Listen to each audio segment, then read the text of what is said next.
Howdy, folks, and welcome to the Playmakers Corner podcast.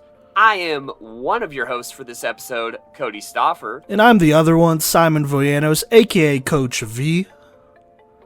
And, you're going to be hearing some from Gideon as well. But in exciting news, it is the end of the year awards season here at PMC. And in case you're tuning in for the first time to our end of the year awards or you didn't check out last year's, this is basically what goes down. So between myself, Simon, Gideon, as well as Anthony Garcia over at Mile High Prep Report, and you, the listeners/fans, we have 5 collective votes here for 4 separate award categories. Those awards being, in the order that we're going to present them, Newcomer of the Year, that is Freshman of the Year essentially, and whichever freshman had the largest impact on their team. There's 4 candidates for each of these categories, by the way, which we will go over their kind of, season and synopsis of what they've meant to their team. Following that, we have Offensive Playmaker of the Year, where we'll have another 4 candidates to decide who was the most useful on the offensive side of the ball.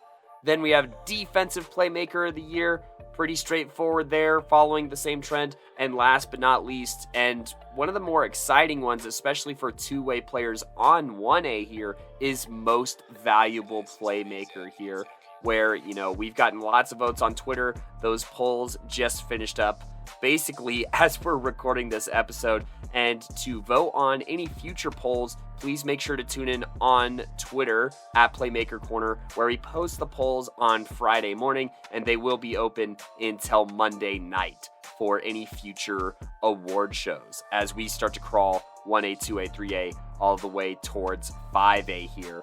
But we're talking about 1A Playmaker of the Year awards here. And so, Simon, I'm going to go ahead and introduce Newcomers of the Year unless I am missing anything here.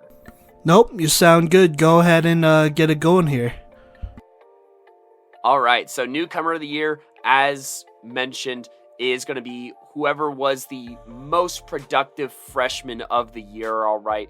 So we have a couple of candidates here, well, 4 to be exact, and I'm going to go ahead and just list them off and kind of just give a quick synopsis of a few of them here. So, in our Newcomer of the Year here, we have Danny Sante as one of the headliners here. He is a freshman wide receiver / kicker over at Lyman High School, Lyman being the number 1 seed in 1A football. Please make sure to check out our postseason predictions on episode 209 for full breakdowns of a lot of these teams who have, obviously Playmaker of the Year candidates.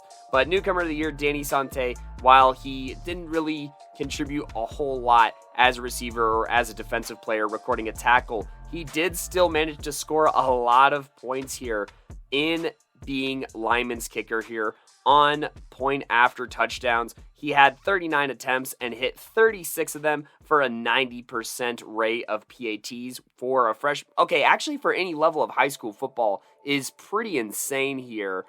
But, especially as a freshman kicker is just nuts. And it has been integral to Lyman's success for sure.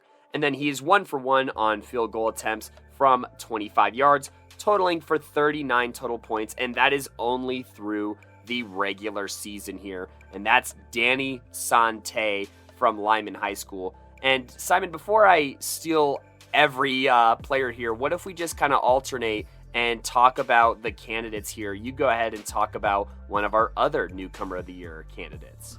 Yeah, sure thing. And I will talk about Enzo Hernandez here. Plays for Jefferson, obviously a freshman. A lot of these stats, by the way, I'm just going to say it right now, were the final stats they had right before their last regular season game, because that's when we decided all of these things. So there you go there. Obviously, they probably put on stats or padded some numbers, but regardless, they're going to make our finalist list here and be, a finalist for our end of the year awards. But I'm going to talk about Enzo Hernandez. Played for Jefferson, had 51 tackles, 9 sacks. Jefferson, not really like a historically great program, I'm going to say, but did do a good job putting in stats, had a lot of young players step up, not just Enzo here, but Enzo was a big part of that. And so it's going to be really interesting because there is another player from Jefferson that did make our Newcomer of the Year list. And so it's going to be interesting to see how they grow together and get better and progress this Jefferson football program. Kodey, do you want to talk about him real quick? Absolutely. There's lots of things to be excited about in the future. I mean, this just seemed like a pretty young team this year. And I mean, they are an improving program. Last season did not go super well. Not that this one did so much, but they did get some wins this year. And I think a huge part of that, outside of Enzo, who you talked about, is going to be Carlos Sanchez Diaz here, who is another absolute stud on the defensive side of the ball. And I even have his updated stats in front of me right here. On the season, he had 53 total tackles, 28 of those being solo. And it does go a long way here for, the majority of your tackles to be solo, at least in my regard here. And 12 of those tackles being for loss. So just being an absolute stud in run defense and doing the most for this Jefferson Saints team. But also at the defensive lineman position here, he also notched a pick 6 here. Only one interception, but man, he housed it for 11 yards and has a touchdown on the season. So not only being a force on that defensive line and getting in the backfield constantly, but it also shows his ability to be heads up and show a little bit of IQ here with that pick 6 in that game. So, obviously he's a pretty well-rounded defensive lineman as only a freshman here. And, in that interception was a part of one of their 2 wins this season here. And he plays up as well. I do want to just throw out here that, in the Clear Creek game, which was their other win of the season, was one of his best games, recording 9 tackles and 3 for loss here. So he is an elevator for sure and is going to continue to be a force for this Jefferson defense. But Simon, there's still another guy on here that was heavily advocated actually by our guy Gideon here. Do you want to kind of talk about him real quick? Yeah, and that's Brogan Palmer out of Highland. Plays both ways here. Before that last regular season game, had 181 receiving yards, a receiving touchdown, 27 tackles, 3 tackles for loss, 3 hurries, and 3 deflections. I mean, Gideon was really impressed with how he played as a freshman against Flatirons Academy. Obviously, that was a very high-stakes game, and so for Brogan to be in there and making plays, that is obviously huge. And so this is probably somebody that, going into next year, once his stats inflate and he goes crazy, it's going to be really no surprise because he's just an all-around great athlete, really contributes to both sides of the ball. I feel like the couple Newcomer of the Year candidates we've talked about so far are really just either special teams or defense, but for Brogan Palmer here, he plays both ways. And Highland, that's a very good program. Obviously, this year was a rebuilding year, but they got an athlete in Brogan Palmer over there who's already making some noise. So there you go. But those are your Newcomer of the Year candidates. Here's how we're going to do it. I'm going to go ahead and cut to Gideon, and he is going to give his Newcomer of the Year vote, and then we're going to go down the line here. Hello, wonderful people. This is Gideon, and now I am going to give my end of the year votes. First, I'm going to go and do my Newcomer of the Year vote. First, I will list all of the nominees that we felt had some good merit. Then we're going to go through the final 4. And finally, I'm going to tell you all my personal pick. We're going to start with the nominees that did not make the final 4. First, we have Carson Van Dyke of Rocky Ford, who had 24 tackles on the season. Pretty solid. We have Quinn Tanner of Platte Canyon, 2 interceptions that went 38 yards on the return, 18 tackles, and 1 tackle for loss. And Jacob Young, he had 988 passing yards and 9 touchdowns, but had 14 interceptions on the year. Next, we have the final 4. We have Enzo Hernandez from Jefferson, who had 51 tackles and 9 sacks. We have Carlos Sanchez-Diaz, also of Jefferson, who had 49 tackles, 12 of which were for loss. We have Danny Sante from Lyman, who was 34 of 36 on PATs this year, and 1-on-1 on field goals. 37 total points from the freshman kicker. And finally, we have Brogan Palmer from Highland. He has 181 receiving yards, 1 touchdown, 27 tackles, 3 tackles for loss, 3 hurries, and 3 deflections. Personally, I'm going to go with Brogan Palmer.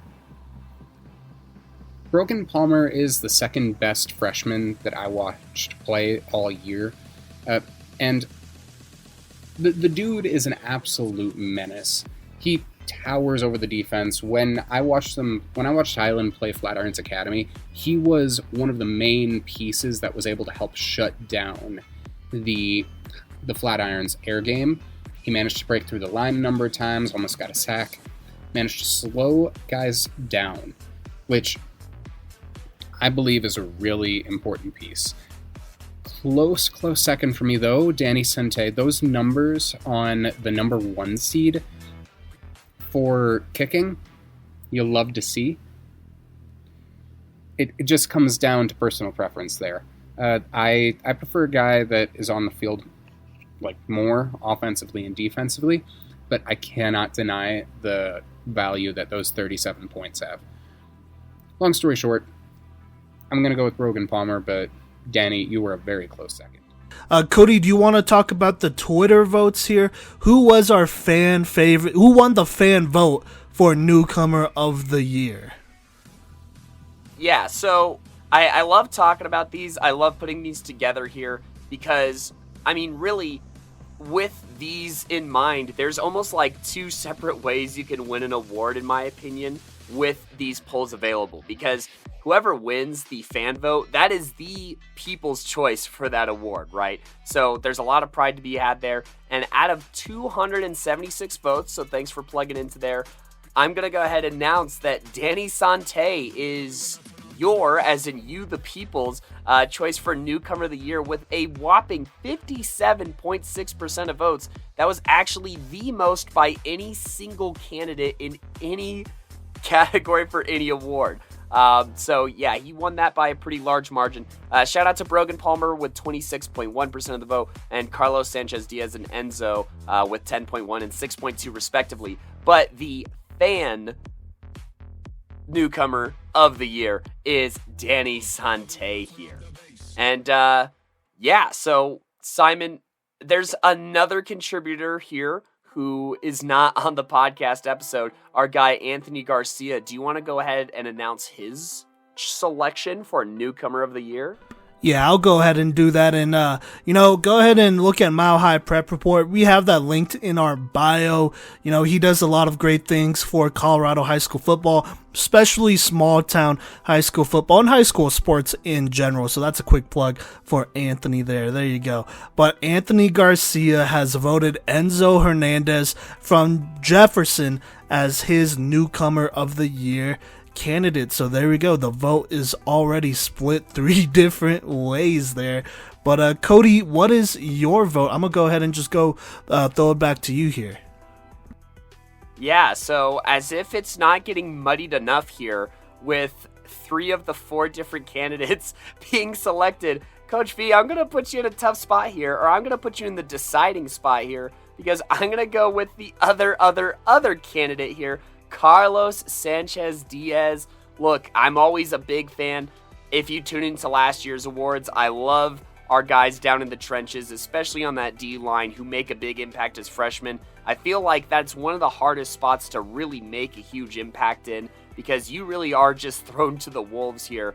And this Jefferson team struggled quite a bit, but in his starts, Carlos Sanchez-Diaz was a freaking beast here, recording 3 tackles for loss 3 separate times this year, and still finding ways to get tackles in a variety of ways for the Saints here. And that pick 6 really goes a long way. Just imagining that interception, being able to, show that IQ as a very young football player, as a defensive lineman. It's like, okay, not only is he a dog in the trenches, right, but he's also, someone that I think is going to be that can morph into a leader for this Saints squad. And that is why my vote is going to go towards Carlos Sanchez Diaz here. And Simon, with the vote, this is why we have 5 different votes, by the way, for anyone that wonders why do you go with 5? Because it gets muddy and we still almost end up with ties a lot of the time. But luckily, Coach V has no choice but to break that tie here to conclude our Newcomer of the Year segment. Yes, and with my final vote here for Newcomer of the Year, 2022 1A Colorado High School Football Newcomer of the Year, I'm going to go ahead and have to side with the people and go ahead and vote for Danny Sante out of Lyman. Hey, yo, look, Rhett Armstrong from Palmer Ridge, he got nominated for Newcomer of the Year on 4A last year. Didn't win. I think I was his only vote. And so Rhett, he walked so that Danny could run here. And so run, Danny, run. He is going to be our Newcomer of the Year. Not every day you see a kicker win it, but hey, consistency, especially in the kicking game, is key, as we see pretty much every week in the NFL. And as if Lyman wasn't already overpowered, now they're just more overpowered, but definitely on all sides of the ball now. So there you go there. Shout out to Danny Sante, and shout out to the rest of these freshmen. I mean, it takes guts, to play on varsity as a freshman. These aren't JV numbers here. They're in varsity games, playing against varsity competition with varsity pressure. I think that's important to keep in mind as well. And so that's why I got to go with Danny Sante. Kodey, what do you think about that? I had a feeling that this is gonna come up because I remember you weren't very happy with my reaction to your nomination of Rhett Armstrong last year in 4A. I'm not even gonna lie. Simon has put in a lot of work here for me to start to respect kickers and punters and include them on these lists. So I've come around. I've come around for sure, and so I'm not feeling any kind of way other than just happy for Danny here winning Newcomer of the Year. He has the efficiency, and I think that he's only going to continue to have opportunities to prove his efficiency and continue to show why Lyman is one of the best teams as an all-around football team. And Danny Sante is a part of that well-roundedness of that Badger squad. And please, once again, make sure to check out episode 209 to see what we have to say, each of us individually, about that Badger squad in the playoffs. But, and to echo Coach V's sentiment here, congratulations to all of these guys here, but especially to our 2022 Newcomer of the Year for 1A football, Danny Sante.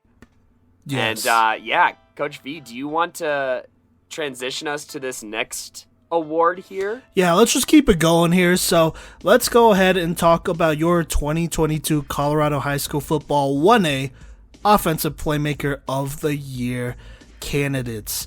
There are a lot, and even then it still felt like we left out some guys. Shout out to Chase Real from Banning Lewis Academy. He was one of our honorable mentions here. By the way, only a sophomore, and he really turned up, got really close to, actually he passed 1,000 rushing yards with this last game, I want to say, Kodey, and so he is a very big bright spot on this team, as well as some of the other guys that were definitely, in consideration here. But let me go ahead and get this thing started. Like I said, all the stats are basically from right before the last week of the regular season. But we got Julio Flores out of Wiggins. We got to watch him play against Strasburg in that absolute battle where he really proved himself to be one of the best football players in the state of Colorado. That was not an easy game to go out to Strasburg, and just battle through the elements and all that. And, of course, they came up short, but they really did, pushed Strasburg here, and I believe a big part of that is because of Julio Flores. And on the year, he terrorized other teams. He ran for 1,155 rushing yards and 16 rushing touchdowns. Also, I know it's Offensive Playmaker of the Year, but I'm going to mention his 39 tackles and 4 sacks, not 39 sacks. That would be insane. But there you go there. And so he really turned up for Wiggins. I do want to highlight some performances here. Not only did he have that great game against Strasburg, but I believe he actually won Playmaker of the Week or was a candidate for that in his performance against 2A Platte Valley, where he went ballistic in that game, and that's a good squad there. They're not bad by any means, and so there you go. That's Julio Flores out of Wiggins. Kodey, do you want to talk about the next candidate here? Yeah, sure thing. So, on our Offensive Playmaker of the Year, outside of Julio Flores, there are quite a few guys that know how to carry the football here, and Keegan Gunter is another one of those guys here. But he's also versatile, and that's what lands him on our Offensive Playmaker of the Year candidacy. Look, Keegan not only rushing for 758 yards and 14 touchdowns here, both being drastically improved on less volume, not to mention, as a runner this year, but his production in every single way had an uptick as a receiving threat here. 30 receptions, 400 yards, and 7 touchdowns, more than doubling his touchdown output, putting him over 20 touchdowns on the year on just the offensive side of the ball. And I know that, we're sticking to Offensive Playmaker of the Year, but, he did tack on another 3 interceptions. But he was also a special teams threat here, having 272 total return yards, and that is just another facet of his game. Those 2 touchdowns that he did return on punt team, I think also should count because, if you're an offensive playmaker, you score. And when you're receiving the ball on punt team, as soon as that ball touches your hands, you are on offense. And so he turned 2 of those punts into touchdowns here, making his total for the end of the year 23 total touchdowns here, putting in just dynamic work for this Monte Vista squad that all in all had huge leaps in basically every single category here, and Keegan Gunter is a huge part of that formula. Yes, absolutely. Also, Keegan Gunter is top 5 in Colorado high school football in total touchdowns scored. That's on all levels, 1A through 5A. So he's been really turning up and doing his thing there and scoring, and so that's why he's here. But let me go ahead and talk about another Offensive Playmaker of the Year candidate, and that is Zach Marrero out of Strasburg. Obviously got to see him play against Wiggins in that big-time battle on the year. He really went off near the end after that tough stretch at the beginning, which he didn't play bad by any means, but he really turned it up to another level after that stretch here. But he ran for 1,109 rushing yards, 18 rushing touchdowns, also doing some damage through the air as well. He had 153 receiving yards and 4 receiving touchdowns, like I said, right before that last regular season game. Showing once again, it's important to catch the ball and be a versatile back, and that's who he is, as he has helped power the Strasburg offense and team in general. And that's why, they are the 2 seed, or one of the reasons why they're the 2 seed in 1A. Yeah, absolutely. Zach Marrero, beast. Also, just a great guy as well. So got to shout out our Strasburg guys. Very polite and, always willing to have conversation and, understands that it's all football. So shout out to one of our listeners / PMC fan members who gets it. But obviously, Coach V here had to leave the last candidate for me because it's a receiving threat here. Talking about Jose Gonzalez out of Estes Park High School. Look, this guy almost had 1,000 yards on the year, which is unheard of for a receiver on 1A basically. And he's only a junior too. So this season, on top of, having a couple of carries, but that's not really his bread and butter. His bread and butter is 45 receptions for 903 yards and 11 touchdowns. And I guarantee, projected over a 10-game season, he definitely would have been 1,000-yard receiver, so you love to see that. And this is another one of those guys that has a ton of yards returning kickoffs here. He had another 300 yards, including a long of 82 returning kickoffs here.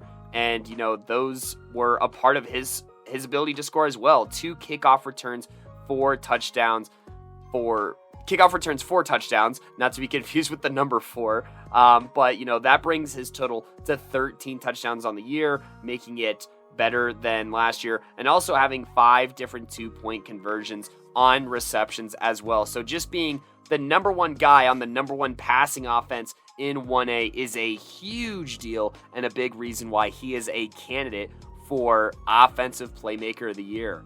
Simon, do we want to switch over to Gideon here and just kind of keep our same rhythm of Gideon fans, Garcia, me, you? Yeah, let's go ahead and do it. Let's go to Gideon for his vote for Offensive Playmaker of the Year. Now onto the Offensive Playmaker of the Year candidates. The only one that we had that didn't make the Final Four cut was Chase Reel. I hope I'm saying that right, Chase. He had 850 rushing yards, 14 rushing touchdowns, 10 receptions for 170 yards, and a touchdown. So pretty good overall. But now onto the Final Four. We have Jose Gonzalez, who had 864 receiving yards and 11 receiving tutties. Keegan Gunter, he had 693 rushing yards, 14 rushing touchdowns, 329 receiving yards and 5 receiving touchdowns, and 2 punt return touchdowns.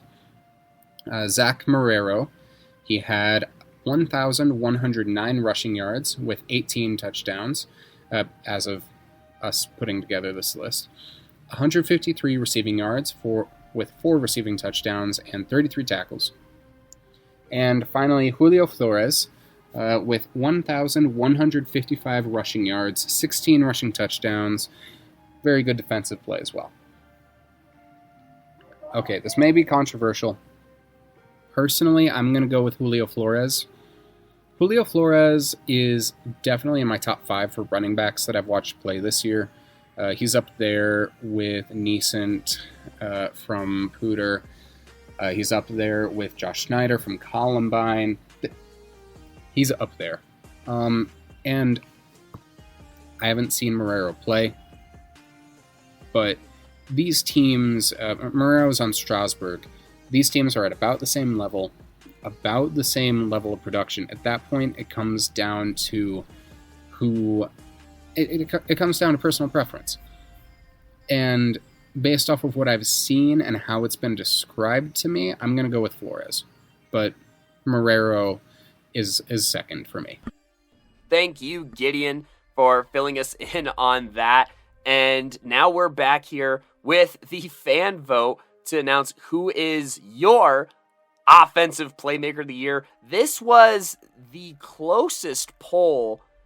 Yeah, this was the closest poll. This was decided by just over 2%. 2.1% difference here between 2 very strong candidates.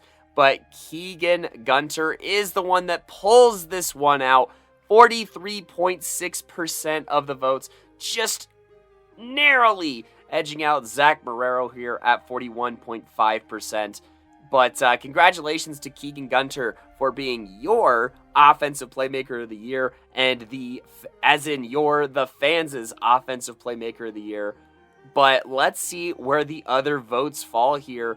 Coach V, what did Anthony Garcia of Mile High Prep Report have to say about this race? So Anthony Garcia had to go with his guy, Keegan Gunter, out of Monte Vista. And I don't blame him. I mean, obviously, he's had a great year.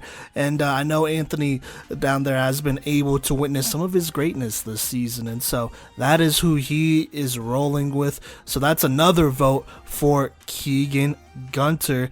Now, Kodey, who do you have in mind for Offensive Playmaker of the Year?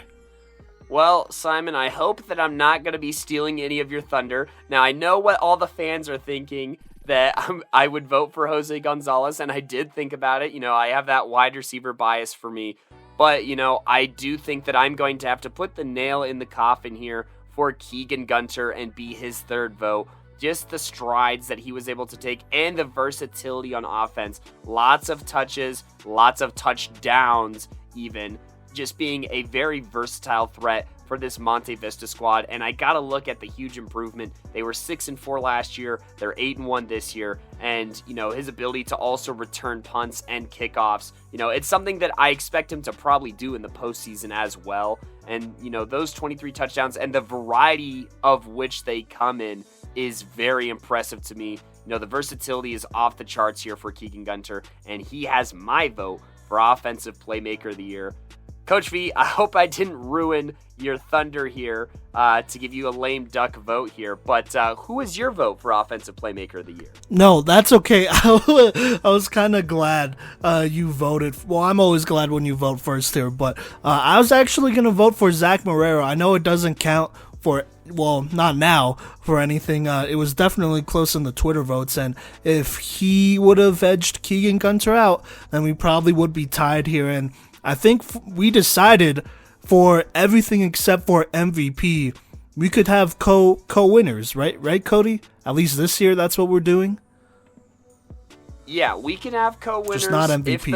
if the ties happen. But this is a great time to remind everyone that our tie-breaking vote is the fan vote. So if there is a tie, the fan vote is the one that sways the final way.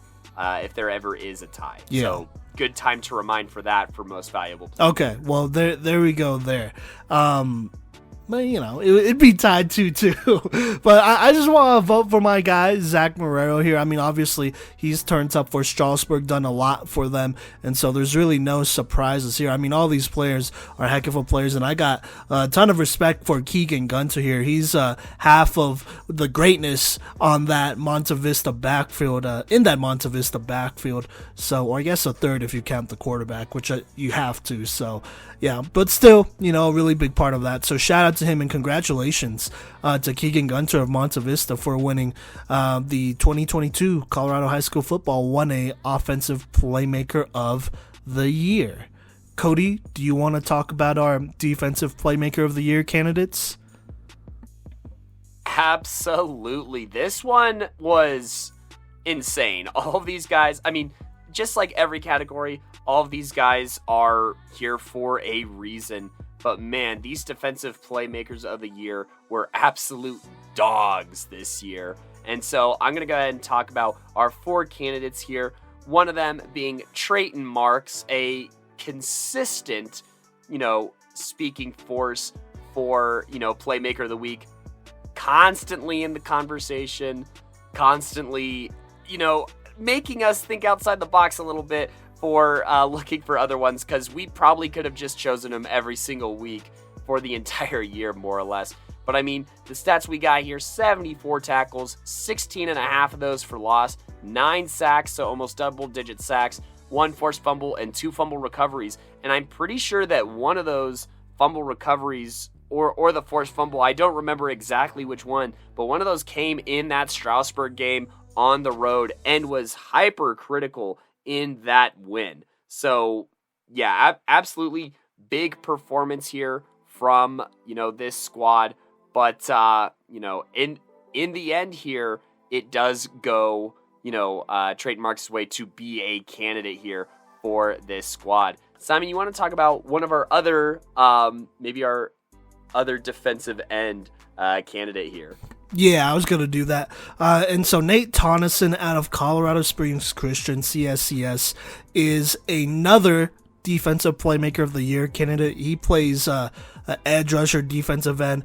Before last week of the regular season, he had 92 tackles, 9 tackles for loss, 6 sacks, and 12 hurries. I mean, kid was an absolute beast. I had the privilege of watching him play twice. Once at the beginning of the year against Flatirons Academy, who is in the playoffs, and then another time against Banning Lewis Academy, who just barely missed the playoffs. But he made big plays when they mattered. A lot of the sacks he did get came in the fourth quarter when, they needed a closer. You needed a closer on defense, and Nate Tonneson came through, and you could count on him to get you that sack or get the pressure, which would be, in my opinion, just as good as a sack. And so he's really turned up for Colorado Springs Christian here and is a key part of that squad, and so there's no surprise why he's the Defensive Playmaker of the Year candidate. But Kodey, do you want to talk about another candidate here? Yeah, let's just keep it rolling with the defensive ends here and talk about Tell Wade of the Ray Eagles program. This guy is a Wyoming commit. He is an absolute beast at 6'3", 200 and some odd pounds, and boy did he register this year as a serious force here. Not even his best year, but still one of the best years by a defensive playmaker in the state here, going for 59 tackles, 12 tackles for loss, and 6 sacks, while also notching 3 hurries, being a second highest for him. But, what ways that he stepped up here is he forced the most fumbles or he actually recovered the most fumbles of his career. My bad. And so 2 forced fumbles, 2 fumble recoveries, setting a career high here. And, leading this defense that really hasn't allowed a whole lot of points here. I mean, this Ray team is ranked number 6 heading into the postseason, and over 9 games, they've only allowed 118 points. So, like a little over 12 points per game is being allowed by this team, and they've had a couple of shutouts as well. So, Tell Wade being an integral part of that very solid Ray defense. And Simon, we have one candidate here that isn't on the defensive line. You want to fill us in? Yeah, he plays linebacker for Jefferson and is only a junior, I believe, but that's Sebastian Torres out of Jefferson High School. 108 tackles, 24 tackles for loss, 8 sacks, and that was all before the last week of the regular season. He was a tackle leader here in 1A, a sack leader. I believe he had to have been a tackle for loss leader as well. I mean, he really stuffed the stat sheet, which is a shame that, some of his game or great games kind of went, like Jefferson didn't win as much as they could have, despite him and some of these other guys really putting in work. But shout out to Sebastian Torres out of Jefferson for really stuffing the stat sheet here at linebacker. But there you go. Those are your 2022 1A Defensive Playmaker of the Year candidates. As always, we're going to go ahead and go to Gideon. He's going to give his Defensive Playmaker of the Year vote. Next up, we have the Defensive Playmaker of the Year candidates. So, as with the Newcomer of the Year, I'm going to go through the... didn't make the Final 4 nominees, but still damn good. So, first we have Lucas Boisvert, 58 tackles, 4.5 sacks, 3 forced fumbles, 7 fumble recoveries. Very, very solid. You have Dominic Conradi, 58 tackles, 2 sacks, 19 tackles for loss. Very, very good. Pepper Rusher from Wiggins. I managed to get to see him play at Platte Valley. He had 55 tackles and 5 sacks on the year, which is pretty darn good. Then we get to the Final 4. We have Trayton Marks. He has 74 tackles, 16.5 for loss, 9 sacks, 1 forced fumble, and 2 fumble recoveries. We have Tell Wade, 53 tackles, 12 of which for loss, 6 sacks, 2 forced fumbles, and recoveries. Then we have Nathaniel Tennyson, 92 tackles, 9 for loss, 6 sacks, 12 hurries. And finally, we have Sebastian Torres, 108 tackles, 24 of which were for loss, and 8 sacks. And finally, my pick for 1A Defensive Playmaker of the Year, I'm going to have to go with Trayton Marks. Marks, he has played against almost all of the top 10 teams in 1A. And he has really, really good numbers. That isn't anything to discredit any of the other guys here, but looking at it, he just played the best against the best teams. Close second for me would be Nathaniel Tennyson. Again, sorry if I'm saying your last name wrong. I'm just not sure how to do the accent there. But yeah, my vote goes to Trayton Marks. All right, and thank you, Gideon. Now, Kodey, do you want to talk about Anthony Garcia's Defensive Playmaker of the Year vote here? Yeah, I can talk about Anthony's Defensive Playmaker of the Year vote here, trying to throw a curveball at me. But, Anthony Garcia here, once again, huge shout out to Mile High Prep Report and all the work that he does, especially on the Western Slope. just want to shout that out because we're not able to make it that far out west as much as he is. And so, huge shout out to him being able to do that. But his selection for Defensive Playmaker of the Year actually comes from the east side of the state, and it's the Wyoming commit, Tell Wade, being Anthony Garcia's choice for Defensive Playmaker of the Year, and notching this tally at 1-1 with two different candidates here. And I don't think that the fan vote's going to make it too much easier, is it, Simon? Nope, definitely not, as Nate Tonneson out of Colorado Springs Christian wins the fan vote here by a solid amount. He had 51.1% of the votes. That's out of 227 votes here. The next closest was Traden Marks with 23.8. So shout out to Colorado Springs Christian for coming out in force and voting for their boy here. And I don't even blame them. I mean, he was prime time for them. So there you go. They're prime time, but at defensive end. But Kodey, what is your vote for Defensive Playmaker of the Year?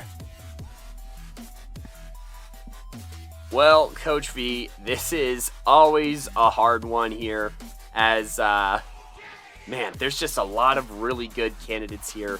But, through process of elimination here, and through sheer force of will here, as well as, being a first-time, or at least a one-year starter according to Max Preps here, I'm going to lean towards the fan vote here and go with Nate Tonneson.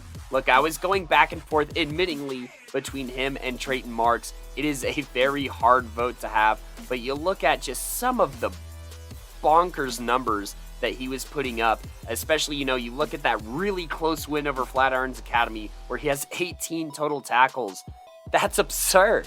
So, that ends up being one of the more important games this year, as they do get a higher seed than Flatirons Academy here. Against Monte Vista, he played his heart out, just didn't quite come up with the outcome that he was hoping for here. But, in another close game against Rye, where they almost won league, he had 14 tackles and a tackle for loss. And then in that Banning Lewis Academy game, look, that game ultimately is the difference between Colorado Springs Christian being in the 1A playoffs and Banning Lewis Academy being in the 1A playoffs here. And in that game, having those 2 tackles for loss, that 11 total tackles, listening to Coach V's recap of that game, not positive which episode that's on, but, he was just going crazy. I heard his name over and over again with Coach V talking about this game. And, with them clutching that game and clutching a spot in the playoffs, I'm going to have to give Defensive Playmaker of the Year vote to Nate Tonneson here.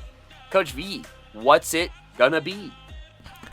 Well, I was actually going to vote for Traden Marks out of Lyman, and I'm still going to stand on that because, he's just been dominating. I think there were a lot of concerns about, Lyman, they're losing a lot of guys up front, especially like leadership up front, so there you go. You're losing some guys like a Trey Hines and all them boys, Jeremiah Leeper as well on defense, but Traden Marks is really, in my opinion, he's really stepped it up, and low-key, if he didn't play offensive line, could have been an MVP candidate in my eyes. And so I am going to vote for Traden Marks here, but we do have a tie here, 2-2 for Traden Marks and Nate Tonneson. And as you said, Kodey, we're going to have to go ahead and go with the fan vote here, and that is Nate Tonneson. So Nate Tonneson out of Colorado Springs Christian is your 1A 2022 Defensive Playmaker of the Year. Kodey, what do you think about that little twist there?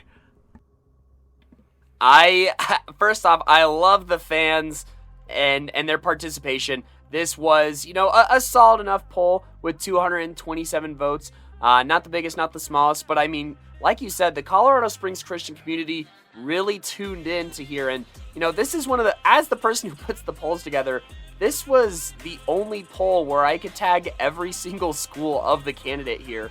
So every school had an opportunity to vote on this. And, the CSCS Lions athletics page really promoted their guy. They got onto the polls, they logged in, and so I think that, with the participation, it's very important to consider that and applaud that as well, because the thing about high school football is that it's a big community thing here, and so the Colorado Springs Christian community just really showed up for their guy Nate here, just like he's been showing up and representing the community for them all season. And, we do wish all of our candidates the best of luck in any future games that they have. And, looking at that Colorado Springs Christian squad, they are very fortunate to have Nate Tonneson, and he's key to them being in the playoffs in the first place. So I respect it for sure. But it is one of the crazier votes. It's the craziest vote we've had so far in the episode, outside of maybe that 4-way tie that you had the tiebreaker on. So I love the anticipation, and I love when the fans kind of have a final say here. Yeah, no, absolutely agreed. And I mean, shout out to that Colorado Springs Christian community. The 2 games I went to were really fun. I'm not even going to lie.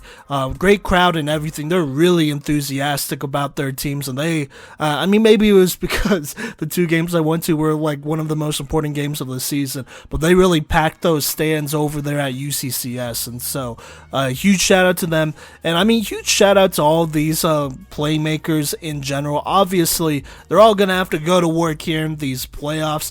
We'd expect nothing less, but Nate Tonneson super well deserving here. I mean, all these guys super well deserving. I am just going to say this, Traden Marks, I believe he's only a junior, right, Kodey? So he might be coming back next year. We'll have to see about that, He might have another chance. And now that I think about it, Coach V, those 2 games that you went to were 2 of the most important games of the year, and they won both of them. So I'd be very surprised if they're not trying to be like, hey, come out to another game. Maybe you're their good luck charm. We'll see. Well, they play Lyman, so it's gonna be a direct. It's gonna be interesting actually, because I believe they play them tonight when this episode comes out, and so, right? Yeah. No, they play Buena Vista. Oh, they play Buena Vista. My bad. I was thinking of Flatirons Academy, because they're the 16th seed. Yep, and I mean, both those teams played each other, and That's you also saw that exhilarating game, too. Yeah. We ain't gonna hold you. No, I got you.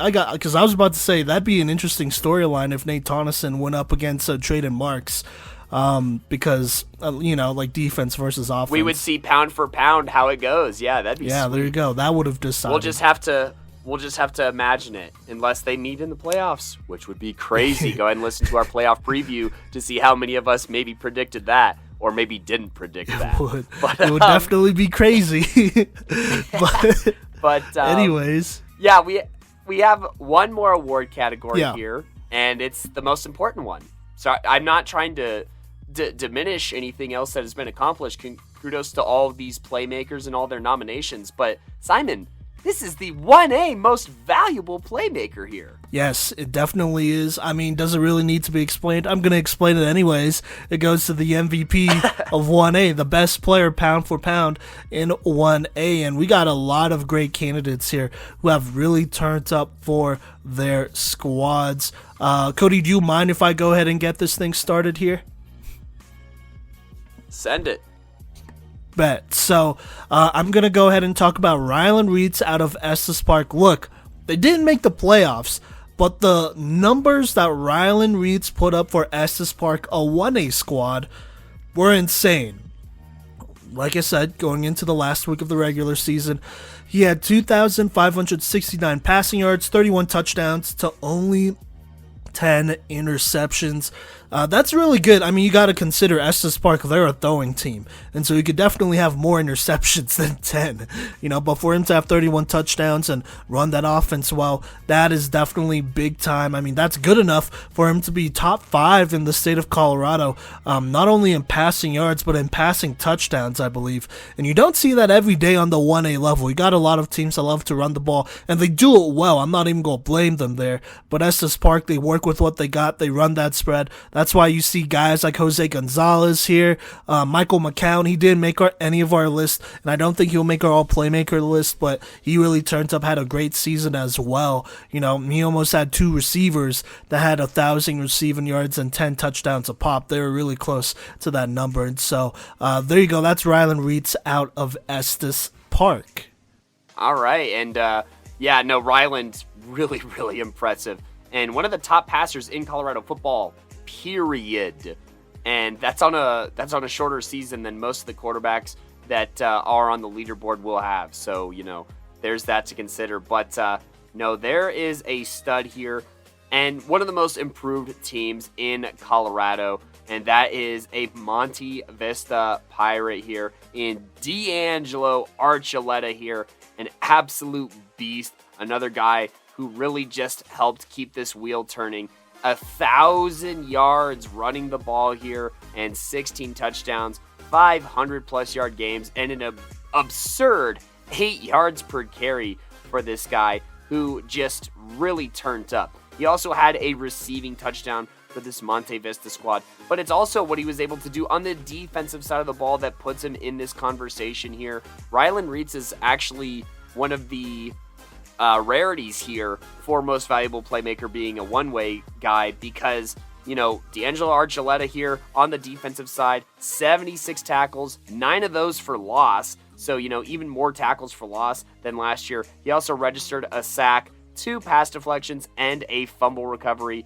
And did you think that he wasn't going to be producing in special teams? You must be nuts, because he had over 100 yards on special teams here. So just from a yards perspective, he's almost at 1,100 total yards here, and he's scored touchdowns in almost every single way imaginable here, while still playing most of their snaps on the defensive side of the ball as well. That's Most Valuable Playmaker candidate D'Angelo Archuleta. There you go. I don't want to say it like that. I was going to say he's an actual beast, but he is an actual beast. But there you go there. Now, the next guy I'm going to talk about is an actual beast, a lot like D'Angelo Archuleta, but kind of like Rylan Reitz here, kind of did play on on a losing team. They just didn't win a lot of games, and it wasn't because of him, because he put his heart and soul into this thing. And so I want to make sure we go ahead and give him the credit he deserves, and he definitely deserves being an MVP candidate here. And he plays for the Pinnacle over at Federal Heights, and that is the senior running back / I believe linebacker Noah Estes. I do actually have his current stats here because he went insane here at the end of the season, but he had 1,587 rushing yards and 8 rushing touchdowns on the season. Also had a receiving touchdown there as well. And then on defense, he had 77 tackles, 2 sacks, and then he forced a fumble here in this last game against Emmanuel. Trying to get a dub here before his senior season ended. They did lose that one barely, 42-41. But in that game, he had 39 carries for 306 rushing yards and 3 rushing touchdowns. That's 7.8 yards a pop there. There's a reason why he's in this conversation, rightfully so, despite not being on the best team. So there you go. That's Noah Estes out of Federal Heights, the Pinnacle here. So there you go. I also just want to point out that this Pinnacle squad, if you don't include forfeits, that this is like the most wins that they've had in a season since 2015. And so, that's another bit to add on to his claim to fame, even though the team results aren't all there.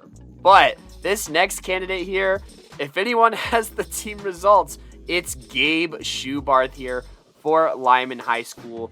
Now, while these numbers don't jump off the page as much as maybe they did last year, he's way more of a key cog for this Lyman Badger team on offense, getting 144 carries for 1,079 yards and 13 touchdowns. He also had a receiving touchdown this year. But on the defensive side of the ball, he also notched 57 tackles, 5 of those being for loss, and an interception this year, his first career interception, and also had lots of kickoff return yards, upwards of 240, including a long of 87 here.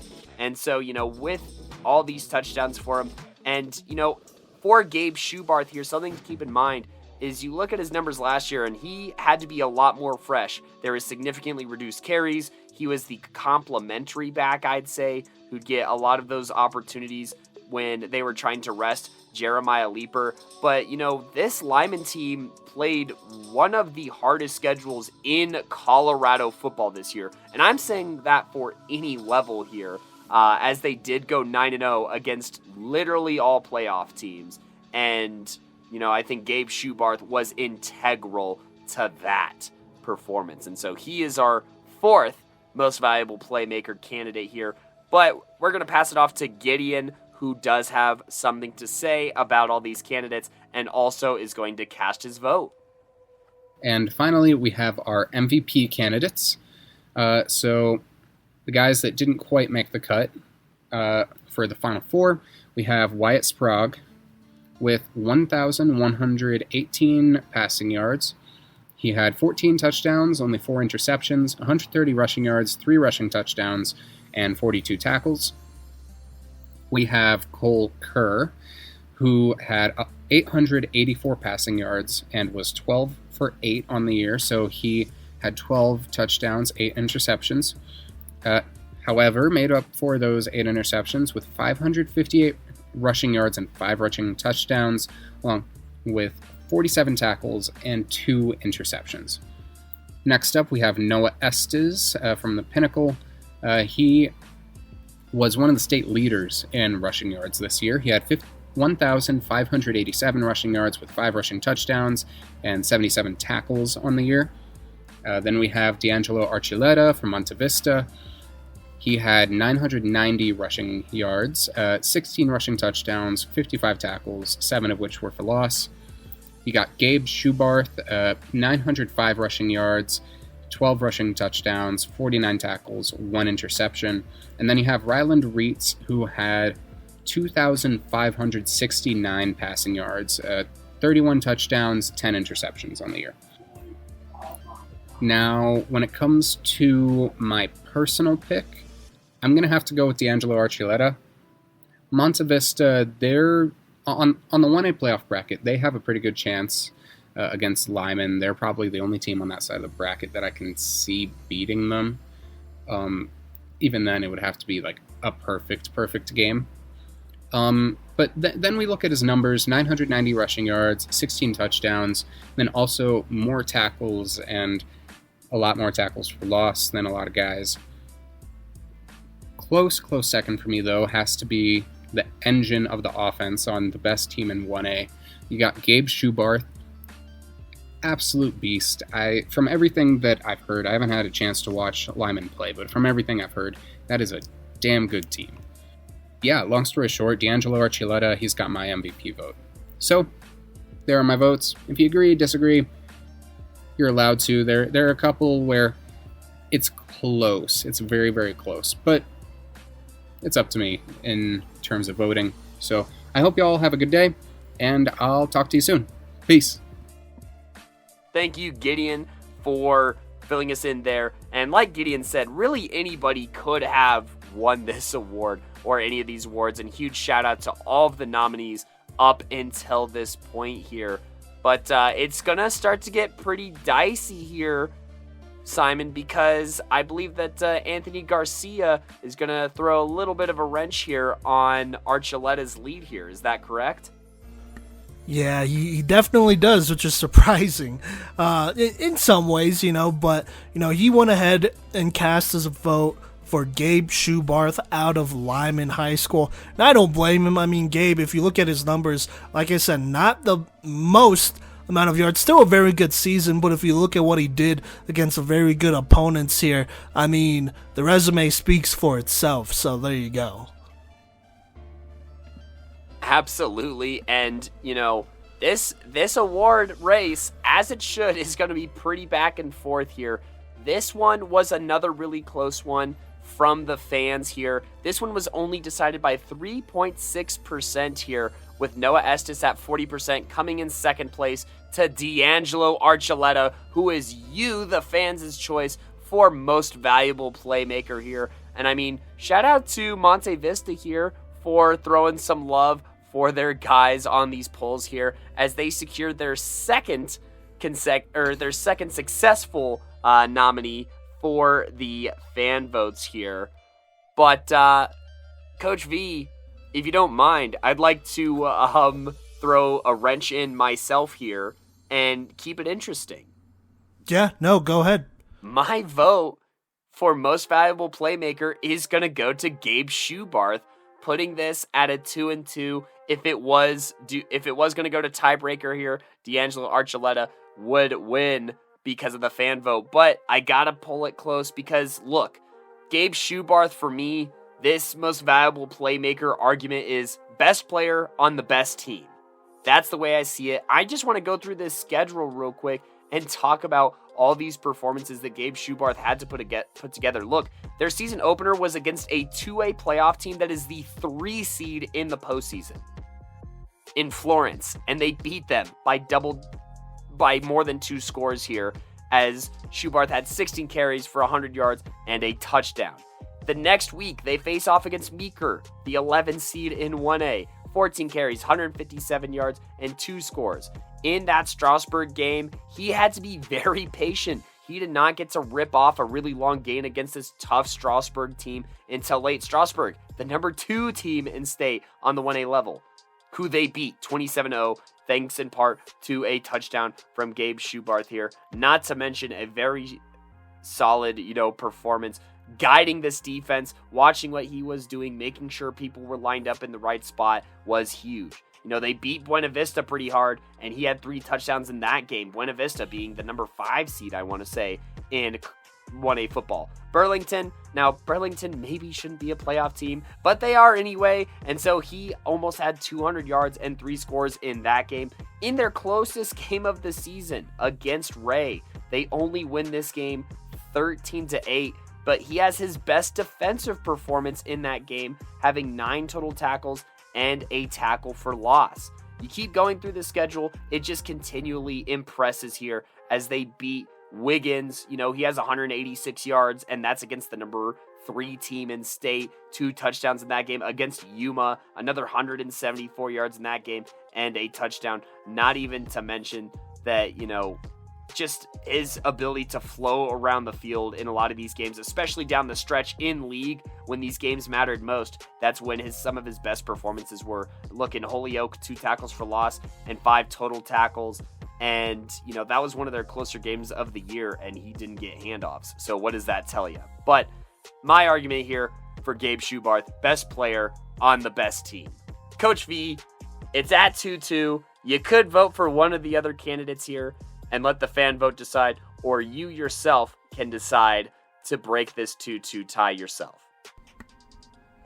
Yeah, I'm gonna go ahead and vote for Gabe Schubarth out of Lyman. He's your 2022 most valuable playmaker of the year for the 1A level here in Colorado. I mean, look, you're right. I mean, he plays for the best team and whatnot, and he's been a big part of why they've been successful. I mean, he's the engine to this offense defensively. He does his thing there as well. I mean, he's a great athlete. I mean, if you just look at bro and look at how athletic he is and just how much he does, it should all be there. He puts in a lot of work, and I also want to shout out his offensive line as well. Caden Becker, Traden Marks, all them boys, because they really do put in a lot of work as well, helping him out, and I'm sure he would give them credit as well. But I just want to make sure, I shout them out because they are some excellent blockers. But Gabe, I mean, he does it all, and he is on the best team. And, for me, it's about showing up in the biggest games. And for Lyman, it felt like every other game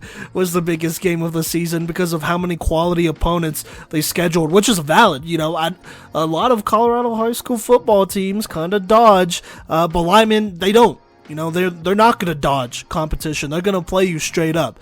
And, Gabe Schubarth, he's a big part of that, and so I have no problem giving him the MVP here. I think it's very well deserving. So there you go. That is your 2022 most valuable playmaker here on the 1A level. Kodey, what do you think about that before we talk All Playmaker? Well, I was definitely holding my breath, man. I mean, it's a tight race, and there are a lot of quality players in this race. I also want to shout out the other 2 guys who didn't collect, votes from from different directions per se, but I mean, huge shout out to Ryland Reeds. He's continuing a family tradition of being a big-time passer up there in Estes Park, and the things that he did for this Estes Park team, I really think it's a shame that they didn't make the playoffs even at 7-2. I understand how strength of schedule goes and yada yada, but I mean, it's kind of a bummer that we don't get to see him in the postseason and do his thing. Noah Estes, another shame to not see him in the postseason. But you know what we do get, and what I'm going to be thankful for, we do get to see D'Angelo Archuleta, and we do get to see Gabe Schubarth do their things, as both of those teams are on their quest for state here. And, wishing them the best of luck. And all of our other candidates, thank you all so much for, putting on for the state of Colorado here and allowing us to cover you and for your participation. Thank you, Gideon, for the graphics that he made and for all of his insight on these awards as well. But that was a crazy race. I feel like 1A was not this crazy last year as far as awards go. I might have to listen again and just see, but I feel like this one, we had a lot of nail biters for these awards this year. And, the fan presence was felt quite a bit. The votes were definitely up this year, so I'm definitely thankful for all that. I mean, 626 votes on Most Valuable Playmaker is by and far one of the most that we've had on a poll. So thank you all for tuning in and turning up for that. Shout out PMC fam. Yes, no, absolutely. I mean, love the 1A level. And it was close because there were a lot of very well-deserving players, and even then, like I said, there are a lot of players that we had to leave out. Shout out Cole Kerr and Wyatt Sprague as well, for this MVP race. I mean, they were definitely in that conversation, no doubt about it. And so, yeah, I mean, it's going to be really competitive. This playoffs will be very interesting as well. And so, I mean, these guys, all they're going to do is go out and continue to ball out, do their thing, and, if their season has unfortunately ended, that's it for now. Maybe we see them pop up and play on the next level. You never know, right? And so, we'll just see about that. But, yes, thank you to everyone, especially Gideon, for making those graphics as well. But let's go ahead and talk about All Playmaker here. So, here's the thing. You have your all-state teams, right? I'm sure that's voted on by coaches and whatnot. For all Playmaker teams, they're basically your all-state teams, but there are personal opinions, and so if you want to get mad at it, you can. Well, there's also, care. I mean, like, I'm gonna plug us here a little bit and give us some credit. We actually have specific numbers of players from each position that are allowed. And so I think that our list, obviously I'm going to think that our list makes a lot more sense, but it really does. I was looking at we reacted to the all-state teams from last season, and there's no reasoning for why they have 7 receivers, or they have 7 running backs and then only 1 quarterback. I don't know. I don't remember the exact numbers, but there were some whack ratios of players here. And so I think that ours is a bit more, it's more reflective of how they're professionally done on the collegiate and professional levels. Yeah, and not everyone could be a winner. Let's just keep it at that. Not everyone could be a winner. We picked the best, from what we've heard, from what we've seen, and so just gonna keep it there. But like you said, Kodey, we do have some limits on all of our positions here, and so I'm just gonna go across the board and talk about it. And so at quarterback, you'll have 2 quarterbacks making All Playmaker. Running back, you have 2 running backs. Receiver, you have 3 receivers that'll make it. By the way, this is the same for all levels, 1 through 5A, or at least it will be. So there you go. At tight end, we will only take 1 tight end, or at least somebody that's listed there. So there you go. At offensive tackle, we'll take 2.